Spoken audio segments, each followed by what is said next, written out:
a preseason dub is still a win, right? What's up, guys? This is EJ Stewart. You're listening to Orange and Blue Bloods, a New York Knicks podcast, Audacy WFAN original. We got a great show lined up for you today. We'll be talking about the Knicks preseason win over the Boston Celtics with a very special guest. I'll introduce him in just a second, but we'll be talking about this win. We'll talk about what we liked from the game, talked about some of the things we can expect from this team moving forward, and I'll get the forecast for what we're expecting from this next season in just a minute. So make sure you keep it locked here. This is Orange and Blue Bloods, a New York Knicks podcast, Audacy WFAN original. A podcast you can get wherever you get your podcasts, including the free Audacy app.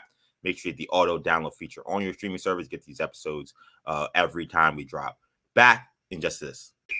If your blood runs orange and blue, this is the pod for you. You're listening to Orange and Blue Bloods, hosted by EJ Stewart and Tommy Beer. Let's get to it, New York. Joining me today is a man of many talents. He is an NFL writer for CBS Sports. So you're probably thinking, well, what the hell are we doing with the NFL writer? No, don't worry. I know this is a basketball podcast, and good news for you.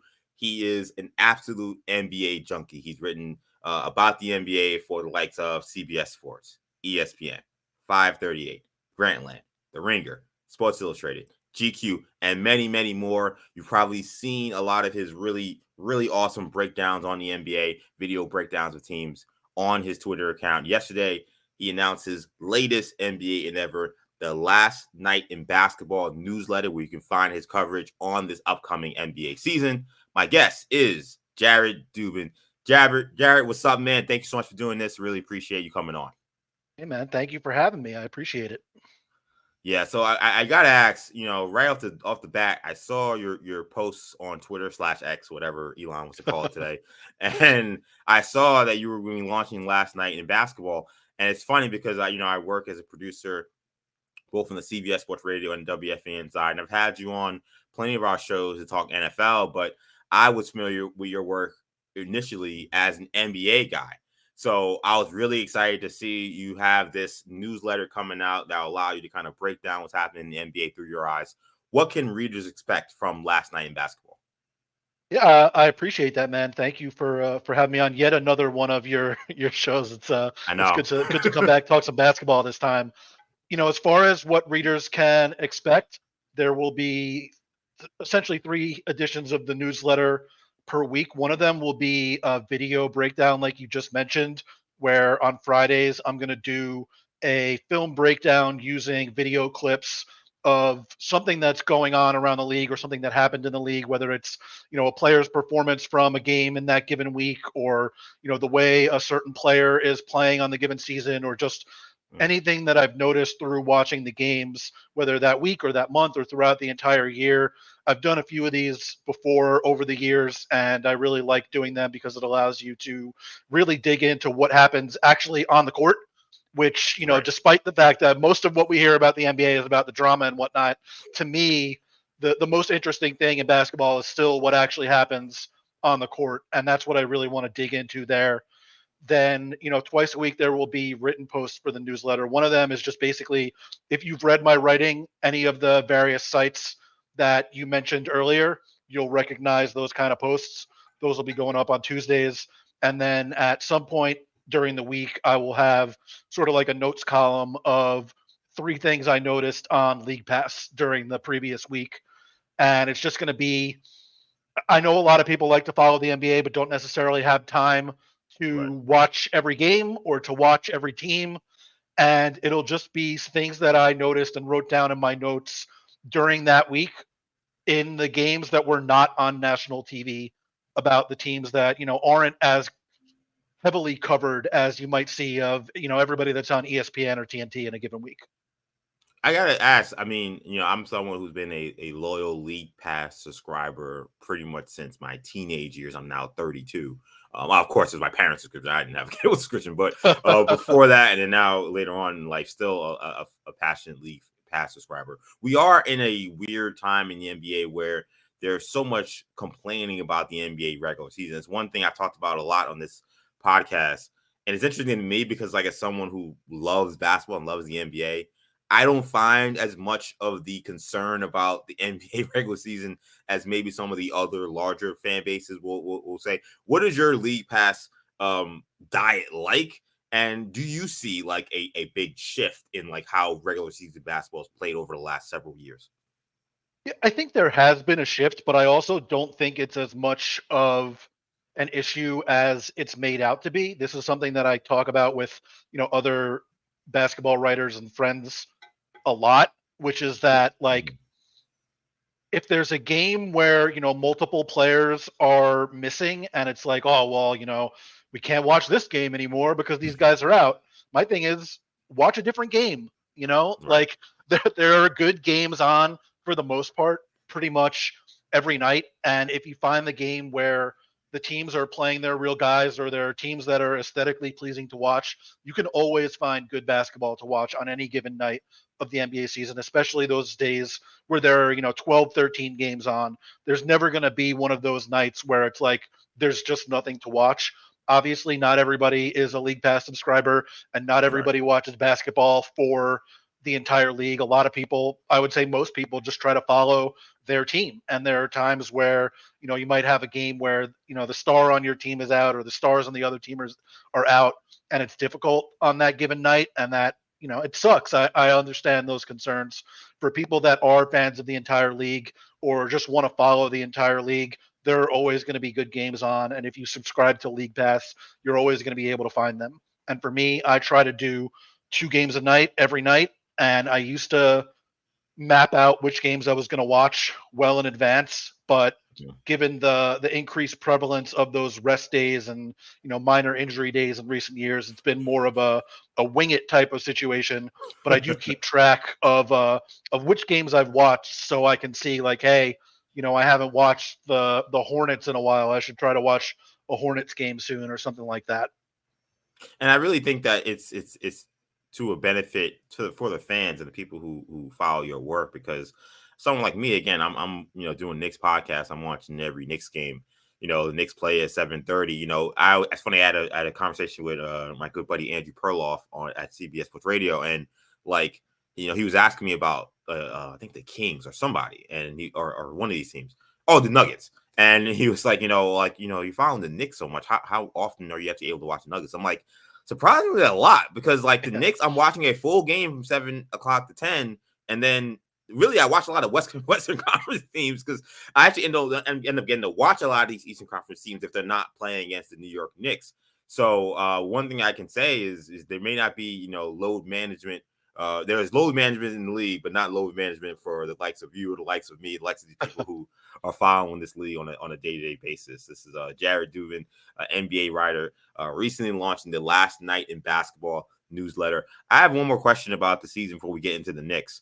Of course, there are always, and I think you do a really great job of following trends that are happening from an X's and O standpoint in terms of what teams are doing or what the league is doing, how things are shifting. I thought I saw an interesting conversation by JJ Redick on the Old Man 3 pod, where he thought that offensive rebound is going to become an increased thing in the NBA, and maybe that's something that the Knicks may have something to do with, given their prowess in the offensive glass and how that impacted their offensive rating.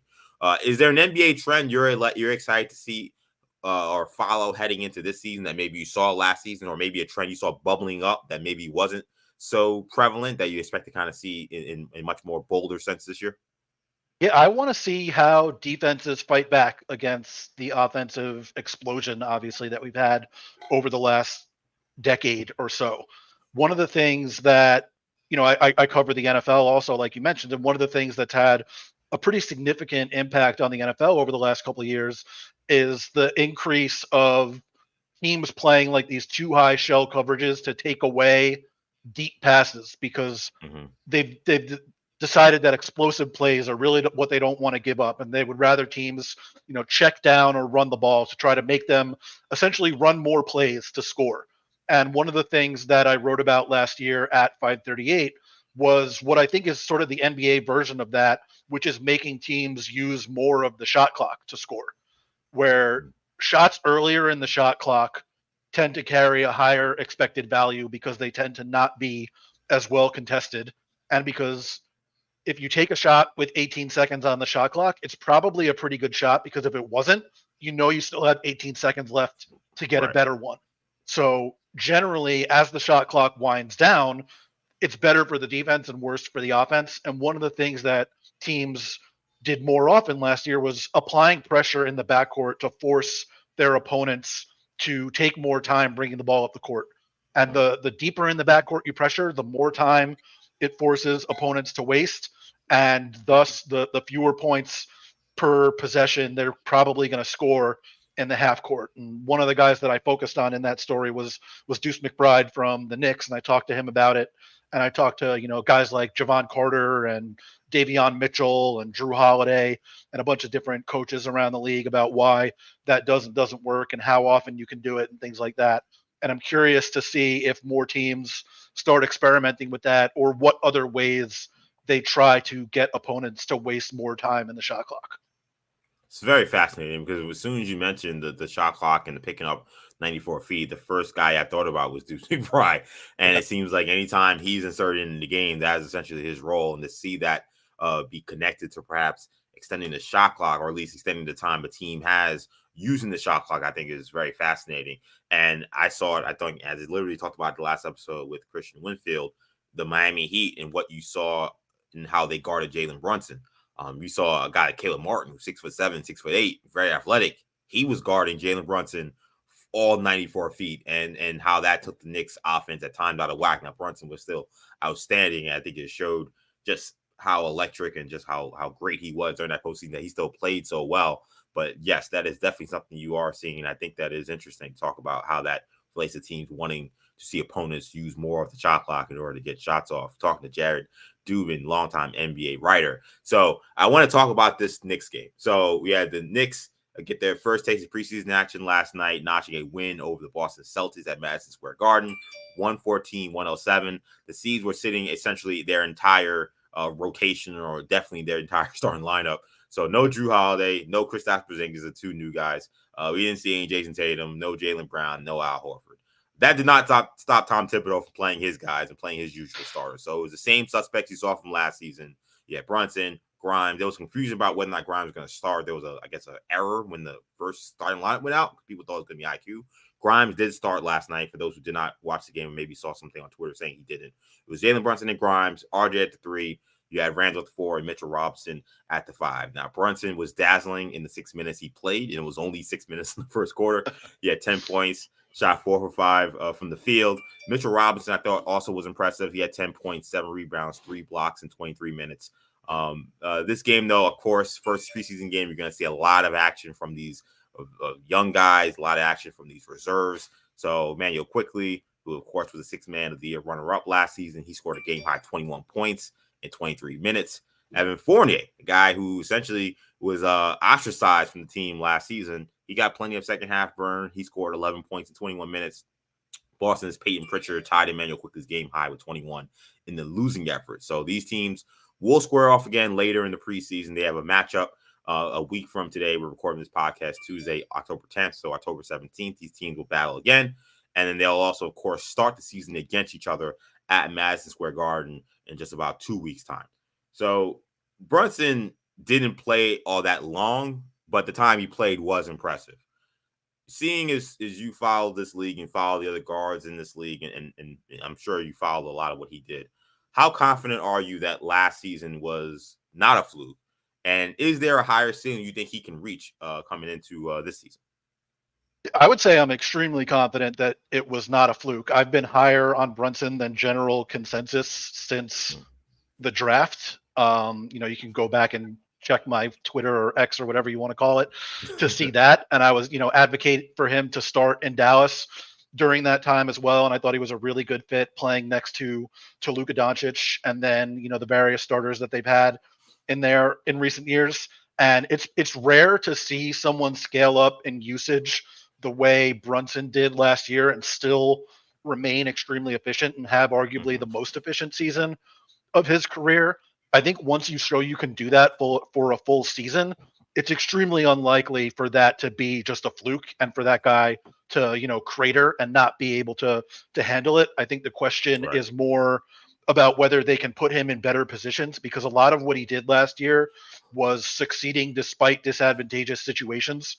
Like when I wrote about the Brunson signing at 538 last summer, one of the things I said was, Brunson is basically a prototype Tibbs point guard, given how well he runs the pick and roll and how tough he is, and like he obviously knows Tibbs for his entire life, essentially, Right. which is something that Tibbs values a lot, but sort of expressed a little bit of skepticism of him keeping up his efficiency because the Knicks weren't going to be able to go spread on as many pick and rolls, and they didn't have very good shooting.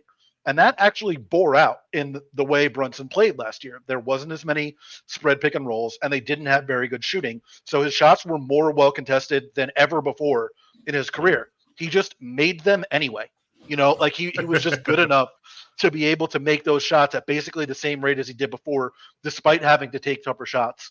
What I want to see is for them to put him in better position to succeed with better spacing and with more spreading the court around him rather than forcing him to operate in those tight spaces so that he has a little bit of an easier time getting to his looks. If they can do that, then I think that there is a little bit more of a ceiling, like you mentioned. If it's more of the same with him having to, take tough contested floaters and having to operate in tight spaces more often, then I don't know how much more of a ceiling there is because he was already overperforming what he quote unquote should have done on the type of looks that he got last year. How much of that do you think is on Tibbs in terms of scheme, and how much of that is really just the how the roster is constructed? Now we'll get to Dante DiVincenzo in a second. They added Dante DiVincenzo. They sent Obi Toppin out. You would think that that's an improvement in terms of shooting. Do you feel like the Knicks can do things to get Brunson in more space this season, or do you feel like a lot of it's going to depend on them running these same sets and just hoping that there's better shooting on the outside so teams have to respect it more? Yeah, so to take the questions one at a time, Right. I think that some of it is on Tibbs's offense, some of it is on the roster construction, and some of it is on the way Tibbs structures the rotation. I've not been a very big fan of Tibbs's offense throughout his career. I think it's largely unimaginative, and I think even though it was very efficient last year, it was pretty unimaginative last year too. It was Yeah. high pick and roll to set up an isolation for Brunson or Randall for the most part. That is the offense, and that has been Tibbs's offense for pretty much his entire career. And when the guys that you're setting up those one-on-ones for play well and shoot well, it can work really, really well, as we saw last year. Getting one-on-ones or advantages for your best players is a lot of what teams try to do offensively. And when their players as good as Brunson and Randall were last year, it can work extremely effectively. Some of it, like I said, is the roster construction, because when it's a high pick and roll, if that pick and roll is with Mitchell Robinson or Isaiah Hartenstein, you're going to have someone diving down through the lane towards the rim, and Brunson does his best work when moving towards the rim. And if it's a pick and roll with Julius Randle, then you're going to have Robinson or Hartenstein or Jericho Sims hanging out in the dunker spot, which inevitably is going to have, another defender near the paint, which Right. again, Brunson does his best work in the paint. And then some of it, I think, is the way Tibbs structures the rotation, where Brunson doesn't spend a lot of time playing without Randall. So he's not going to spend as much time playing in the smaller lineups that are afforded to somebody like Emmanuel Quickly. And he's not going to spend as much time running the court as he would if he were playing more often with the bench unit. I think if the Knicks separate Brunson and Randall in the rotation a little bit more, then you might see him in a little bit more of those spread situations. But I do think there is some merit, at least, to having your best players on the court together as often as possible. And obviously the Knicks offensively, at least, were really, really good with those two guys on the court together last year. And there's merit to not separating them, especially given how well the bench played last year. And it's interesting you talk about the rotations, because one thing I saw last night, and you don't know if it's because Brunson was clearly on this 5 to 6 minute pitch count or if it was something that they were forecasting for the season.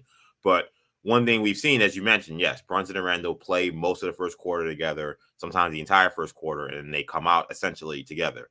RJ has been kind of pegged as the starter who plays with the reserves in a 9-man rotation. Last night, we saw Brunson come out first and RJ and Randall stayed in. Now, we never saw Brunson go back in with that second unit. And there were some weird things because Josh Hart, as I didn't mention, he did not play in this game. So we had a lot of Jericho Sims at the 4. It was not pretty for those wondering what that looked like.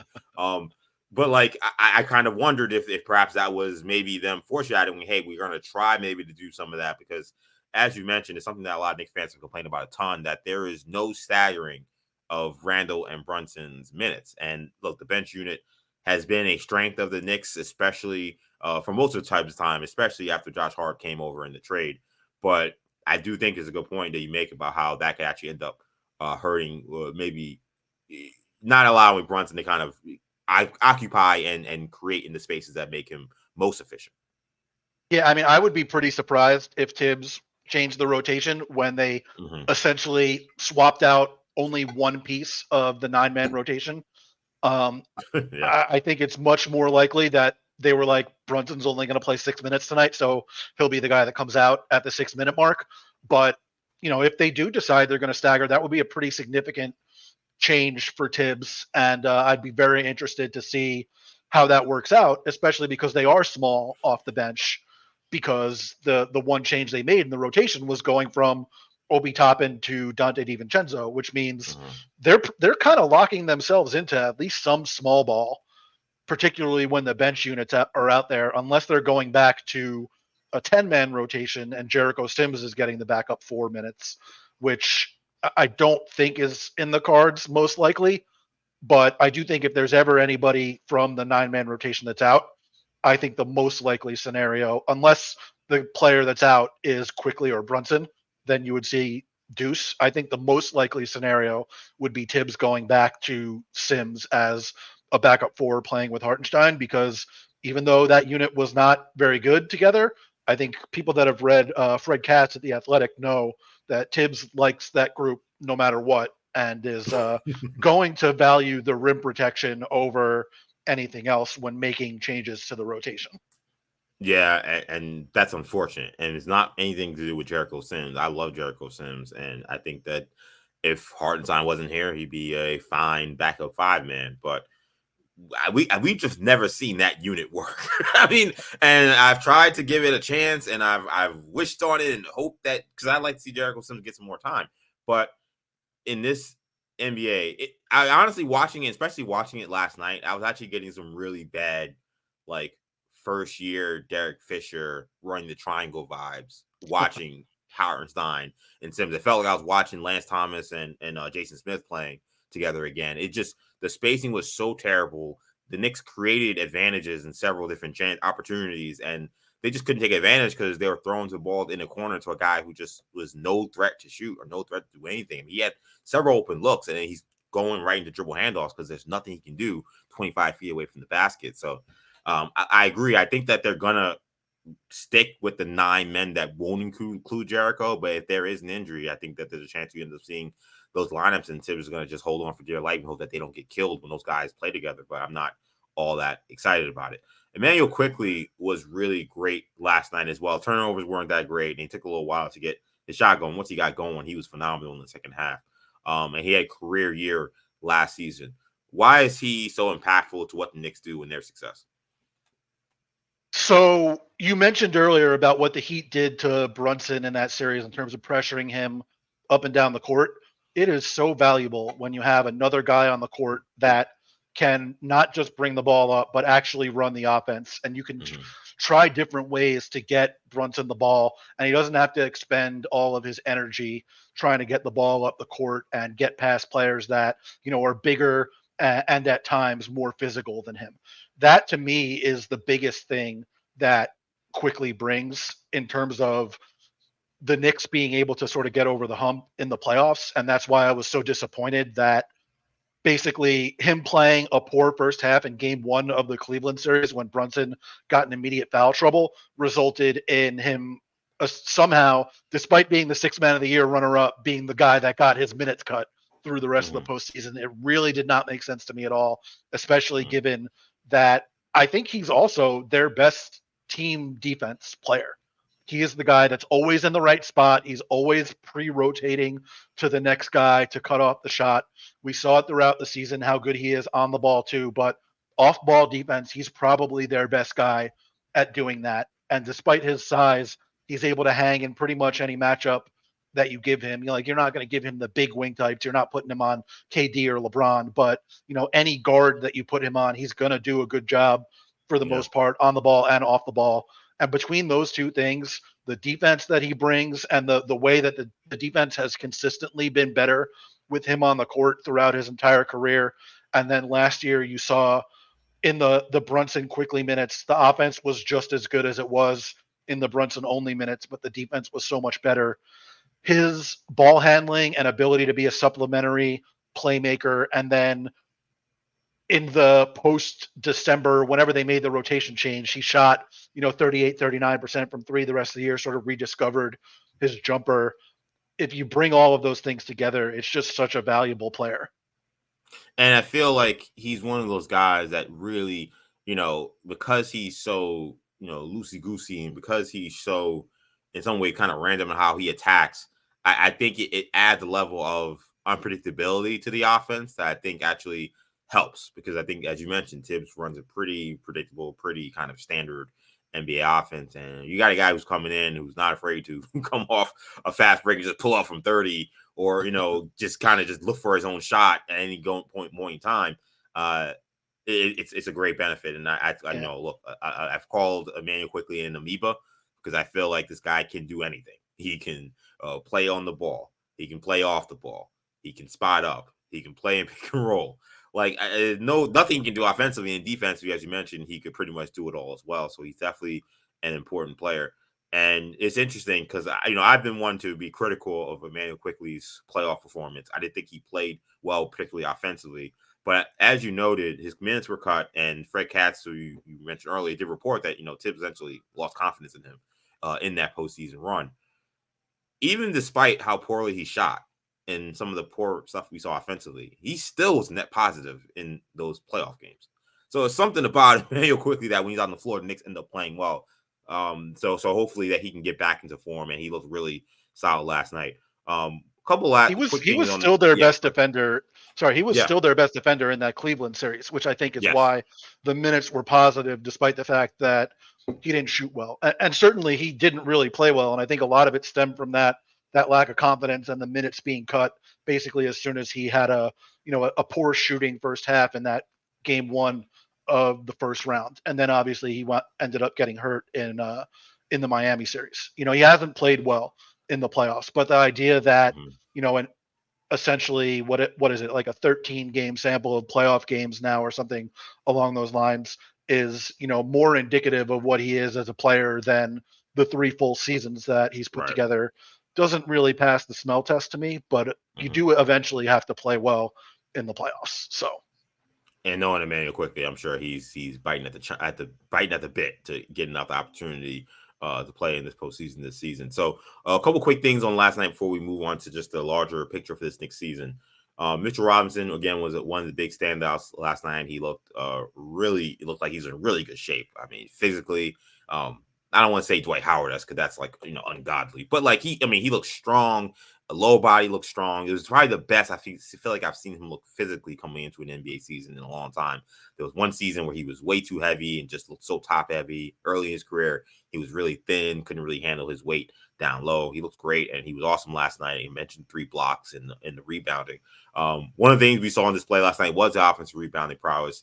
And I want to ask you, what do you feel like the net impact is of a player like Mitchell Robinson when he's able to have that kind of impact on the offensive glass, despite his struggles at the free throw line? Yeah, I mean, I think the ideal scenario for, the best impact Mitch can have is what happened in that Cleveland series, where he just totally dominated Jared Allen and Evan Mobley on the glass. He is an extremely good rebounder, especially on the offensive end. The defensive end, he can get a little chasey sometimes and let guys, go around him because he doesn't box them out. But on offense, I mean, the dude knows where the ball is going. And a lot of offensive rebounding is just trying for offensive rebounds. And he does that really, really well. And, when there are possessions or stretches of possessions in a game where you're getting a bunch of offensive rebounds in a row, especially when you're a team that is not a particularly good shooting team, creating those extra possessions and winning that battle by either, not turning the ball over, forcing turnovers, or winning the rebounding battle is extremely important. And, he's not a good free throw shooter, and I wouldn't be surprised if teams started going hack a Mitch more often, or if when he gets an offensive rebound and tries to go back up, they just foul him right away. That's what I would do. But still getting those extra possessions, even if he gets fouled, even if he misses one or two of the free throws, you're that much closer to getting in the bonus. And if you get fouled often enough, then all of a sudden the guys that are good free throw shooters get to the line more often. To me, he definitely has to improve the free throw shooting. He's got to find a way to make an impact on offense outside of just the offensive rebounding and rolling to the rim.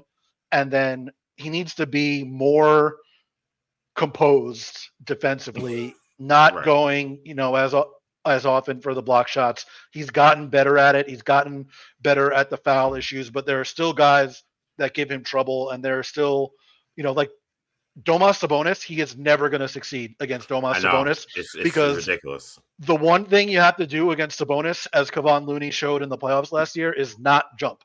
Just don't jump ever. And Mitch is always going to struggle with that. But, there are guards similarly that give him trouble. I think Brunson was a guard that gave him trouble because of the way that he plays with so many up fakes and so many different changes of direction and changes of pace. There are always going to be guys that give him issues like that. But if he can play like he did defensively for the most part last season, and he can offensive rebound the way he has, it's a valuable player. It's, an above average starting center, which is worth, if not the money they gave him, then pretty close to it.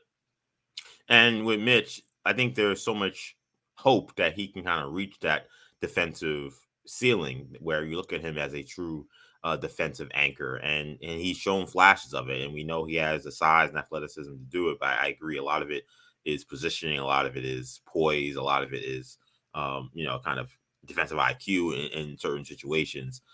But with Mitch, in some ways, I almost wish he could watch prime Tyson Chandler, and I don't know how with Tyson Chandler's relationship is with Knicks organization. They could sit him down and watch him film because, like you mentioned, not going for all the blocks, and I think people forget Tyson Chandler, won Defensive Player of the Year. He was not a guy averaging 2 or 3 blocks a game. He was not a guy that was going and trying to just throw everything, but he knew when to go for those blocks. He knew when to stand tall. He knew when to use verticality. And I think if Mitch is able to do that, I feel like, the sky's the limit for how he could be defensively. And as you mentioned, you're right, he could end up being an above average center if he can do all those things. But it was for someone who, you mentioned Sabonis, and it was like PTSD because that game in Sacramento last year, which was one of the worst first halves that the Knicks played all season, and Brunson got hurt earlier in that game. And Mitch had pretty much very few issues with the fouls. And that was the game where he saw Sabonis, and it was like it made the worst game he played all season. And you're right, that's the kind of player that's going to consistently give him trouble. Yeah, I mean, anybody that is not trying to beat him at the rim, but instead letting him beat himself is the kind of guy that's going to give him trouble on occasion. And everybody in the league has guys that give them trouble. There are, RJ, when he goes against the Celtics, and Robert Williams has a lot of issues because Robert Williams, he tries to go through him and he tries to finish over him, and that's just not going to work because RJ on the drive is like a power player and not, a real crafty guy, which is kind of what you have to do to get, through or around Robert Williams. And there are plenty of big men that you can have success with as a power player, and plenty of wings that when you catch and you go by them on the move and you dig your shoulder in, you can create separation and put up that little, lefty touch shot, or that little, scoop around the big man layup that he goes to a lot. There are plenty of teams that he can have success with. Everybody has guys they struggle with. And for Mitch, like Tyson Chandler, you mentioned, that's like the platonic ideal of what you would want to see from him. Or even just Brook Lopez defensively. Just watch how Brook sits back and is still able to spring up to not just contest shots, but block shots, but he's not overly chasing them. There are guys that give him trouble. Like obviously Luka gives everybody trouble, but he has especially had Brook Lopez in hell over the last few years. And that's going to happen every once in a while. But if you're composed enough, you can still get your blocks and you can affect more of the court despite hanging back the way Brook does and the way Mitch does. Jared Dubin is my guest today. He has the Last Night in Basketball newsletter. Make sure you guys check it out. I want to talk about the Knicks coming into this season. So many fans are optimistic about the direction of the organization. The team made the playoffs 2 out of the last 3 years under head coach Tom Thibodeau. Last season, won a playoff series for the first time since 2013. As we mentioned, he returned most of their roster, despite the departure of Obi Toppin, Dante DiVincenzo.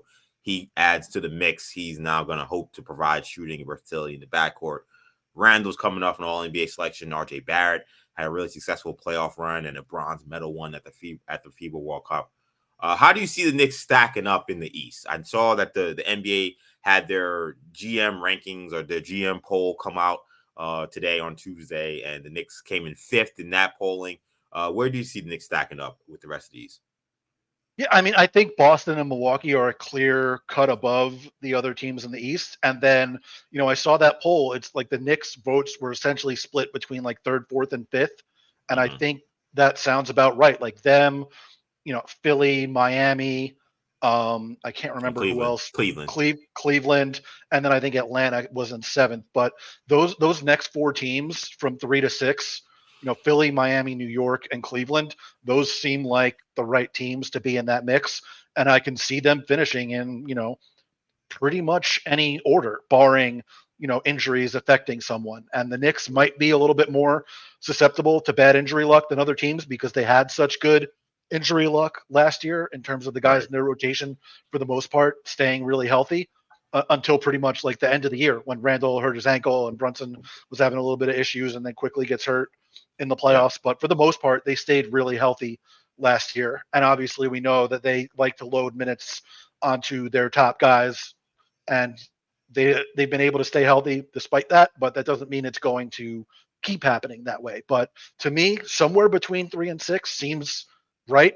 If everything goes absolutely right and things go a little bit wrong for, Cleveland or Miami or Philly, I could see them getting that 3 spot. And if not everything goes wrong, but if things don't go perfectly and one of those teams has, a really good year, I could see them finishing 6th and still not being like a disappointing team, still finishing in, mid to high 40s and wins or something like that.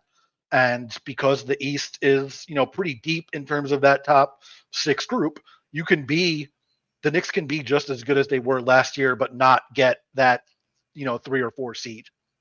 Yeah, I mean, we saw the 8th seed last year. Miami upset Milwaukee in the first round and, of course, go to the NBA Finals. So the Eastern Conference does have a lot of quality teams, especially that top with Boston and Milwaukee. Do you feel like there is any reasonable shot for the Knicks to find a way to take a step up next season? They won 1 playoff series last year. They took the Miami Heat to 6 games. With Boston and Miami, a lot of people feel like they're just on a collision course for the Eastern Conference Finals. But is there any way the Knicks or anybody else you could see maybe taking a step up and maybe knock those teams off once we get to the playoffs? Yeah, I mean, for the Knicks, it's going to have to come through internal improvement, whether that's, it's basically, does RJ Barrett, Quentin Grimes, or Emmanuel Quickly take like a really significant step forward and become like a close to all-star caliber player is the way that happens. Right. I'm not sure, given the way the team is structured and given the way the opportunities are doled out, that is necessarily in the cards in terms of them like leaping up to be as good as Milwaukee or Boston. They have played Boston well over the last couple of years, but obviously Boston is now a significantly different team with Jrue Holiday and Kristaps Porzingis in there instead of, Marcus Smart, Grant Williams, and Robert Williams. So I'm going to be interested to see how they play. Milwaukee is a team that is like constructed to beat the Knicks because they're like, it's like, what if the Knicks, but everybody was 10% better? So it's been a really tough matchup for them. Particularly, they just don't have anybody who has anything for Giannis. Not that there are many teams that do, but they are low on big wings, and their best matchup for Giannis is probably Julius Randle, and he's probably the worst defender in the rotation. So that's just not a good matchup for them. Yeah, it's like last season when we saw the playoffs unfold, I kept saying pretty much since we saw the seedings shake out that I was afraid of nobody except Milwaukee. I felt if the Knicks played the Bucks, it might be a 5-game gentleman's sweep. It might be a sweep. I was very concerned about a Bucks matchup because, as you mentioned, they just match up so poorly with them because of Giannis and, like you said, the way the starting lineup is kind of and the rotation kind of set up. They just have much more talent in the spots where the Knicks are supposed to be strong. And now you add Damian Lillard to this mix, it definitely makes them a tough team. Now, Yeah, Tibbs I think is one a thing coach. with Yeah, go ahead. sorry, I think one thing with Yeah, that Milwaukee matchup now though, one of the big things that I thought Milwaukee had over them last year was they could throw Drew Holiday or Javon Carter at Jalen Brunson, and that's true. neither of those guys is on the team anymore, and they don't really have a you know a a, a lockdown point guard defender like they did Yeah, point of in the attack guy. Yeah. past. Yeah, so that could change things a little bit. I do think the defensive matchup is still really bad for the Knicks in that matchup, though, and might be even worse given Dame's ability to pull up on pick and rolls and how much space you might get in those situations. Yeah, Knicks love playing drop like a lot of teams do, but they played a lot. So I don't know what you're doing on Giannis and Dame pick and roll when Dame's pulling up from 35 feet out. So Yeah, let's or even hope. Giannis and Brook Lopez, which is probably more likely to be a pick and pop. Like Right. if you're giving Dame the space, he's pulling, and if you're not, then Lopez is wide open and your big man is out of the paint. Yes. So it's very difficult for them to deal with that type of attack. Yeah, I saw way too much film of Mitchell Robinson trying his best running late at a big man who's got a wide open look. So hoping we don't see a team like Milwaukee in the postseason this year. But Tibbs has seen a lot of success here as Knicks head coach, despite a lot of the criticisms you seem to share, many of the same criticisms I've had of him. How do you assess the job he's done overall in New York? I think he's basically been exactly what I thought he would be, which is Mm, he's a guy that is going to get all of the low hanging fruit. The team is going to play hard every single night. That is not true for every team in the league. And when you do that, you're going to steal wins that you maybe shouldn't have gotten through your effort and your execution. He's going to have a team that does not turn the ball over very often, that gets to the line a good amount, and that mostly wins the rebounding battle. Those are all things that can have you outperform your talent level in the regular season. But I do think tactically in the postseason, he is going to be overmatched and unwilling for the most part to make adjustments. That's just mm. who he has always been. And it's been that way for a really long time, and it's unlikely to change at any time soon. If there's one overriding thing about Tibbs, it's that he's going to do things his way come hell or high water. And there are a lot of times that that's going to work, but there are a lot of times, especially when you get into the postseason with teams that are willing to make significant adjustments against you. If you go against the Heat and Eric Spoelstra, he's Right. going to, keep tinkering until he finds the thing that unlocks what they need to unlock against you. And there are times that Tibbs is frankly just going to be a liability in the postseason. And there are times where his stubbornness with the way he constructs the rotation or which guys he has to have on the court at a given time are going to be a liability. And you knew what you were getting when you hired him and when you essentially didn't really run a coaching search before landing on him, because Leon Rose knew who he was hiring pretty much as soon as he got the job. And I wouldn't be surprised if that was part of the pitch. Mm. Like, you know what you're going to get. It's going to be pretty good. It's going to be, it's just the ceiling, I think, is a little bit capped. And that's okay to a certain extent because they're trying to reestablish their competence. But I do think if they want to, reach a higher ceiling, it's not necessarily in the cards with Tibbs unless you get him an offensive coordinator, which is something that I've been advocating for years, going back to his time with the Bulls. I'm like, this guy needs Yeah. He was Doc Rivers' defensive coordinator. Mike Right. D'Antoni would bring along guys as his defensive coordinator wherever he went. If they got him an offensive coordinator and tried to run things a little bit differently, I might feel differently about that. But he's a good coach who has strengths and weaknesses just like everybody else. Yeah, and it leads me to one quick question here. Do you feel like, there's been this conversation about the Knicks, and maybe that, or not maybe, I think they are trying to eventually get another superstar in here. If you don't think Brunson's a superstar in here, do you feel like whoever that guy ends up being, if they do indeed make their way to New York, do you feel like Tibbs is the right man to lead the Knicks forward if that's the case? Because once you get that superstar, name the guy, like the expectations change. Like going to the second round of the playoffs, no longer expectation. Now you're talking about winning a championship. You don't know what the roster is, so it's a little bit of a tricky question. But do you feel like Brunson plus a superstar that's a difference maker with Tibbs coaching, is that enough for the Knicks to meet the expectations they want? Do you feel like they would then have to then take a serious evaluation at where they are a head coach? Well, I think a lot of it would depend on, A, who that superstar player Right. is, and B, what they have to give up to get that player, and therefore like who is left over with those guys. Like a team is not two guys and a coach, obviously. Right. You need Exactly. you need to surround them with really high level role players and guys, ideally, that can shoot, defend, or both. And obviously you need, more than one guy that can create off the dribble as well. So if the guy that they bring in is a big man, you really need to have another perimeter player that can create looks not just for himself but for other guys too. So most of the answer to your question, I think, comes down to the answers to those two questions. It's Gotcha. really tough to say. Like, would Tibbs be my coach of choice if I was running a team? Probably not. Like I think that at a certain point when you get into the playoffs, being able to find answers offensively is more important than the way he seems to value it. But that doesn't mean it can't happen. Like there are coaches that I would not have as the coach of my team that have won NBA titles before. It's Right. I wouldn't say that there's a coach or a player that you can't win with.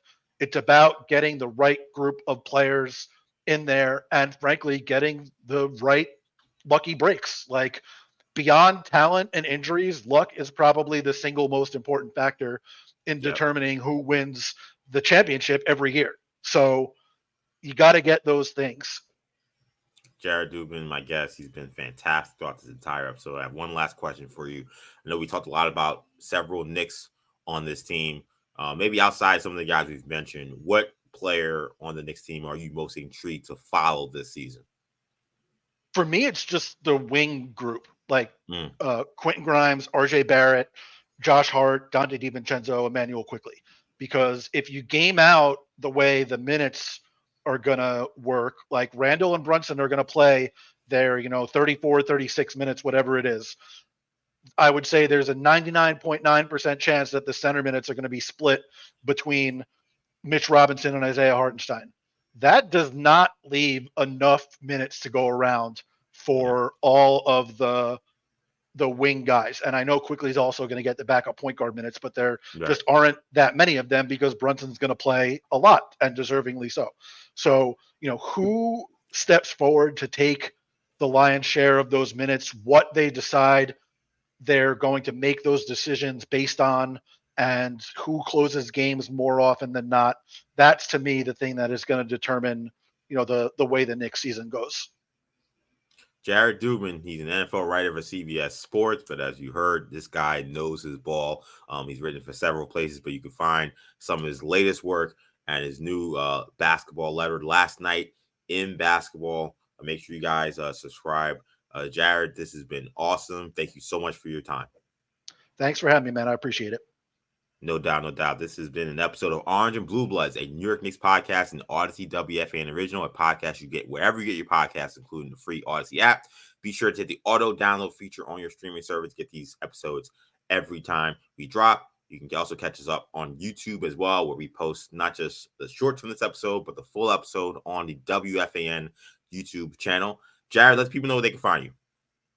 Yeah, I'm on Twitter /X or whatever at JA Dubin 5. And then, like you mentioned, I've got the Last Night in Basketball newsletter. If you go to lastnightinbasketball.com, you'll be able to find that there. There's a 30-day free trial running now.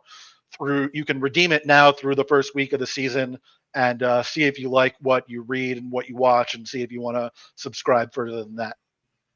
Absolutely. Make sure you guys check out that newsletter. I will be. You can find me, EJ_Stewart on Twitter, Action EJ on Instagram, TikTok, and Thread. Thank you guys again so much for checking out Orange and Blue Bloods. For Jared, I'm EJ. Take it easy, guys. Peace.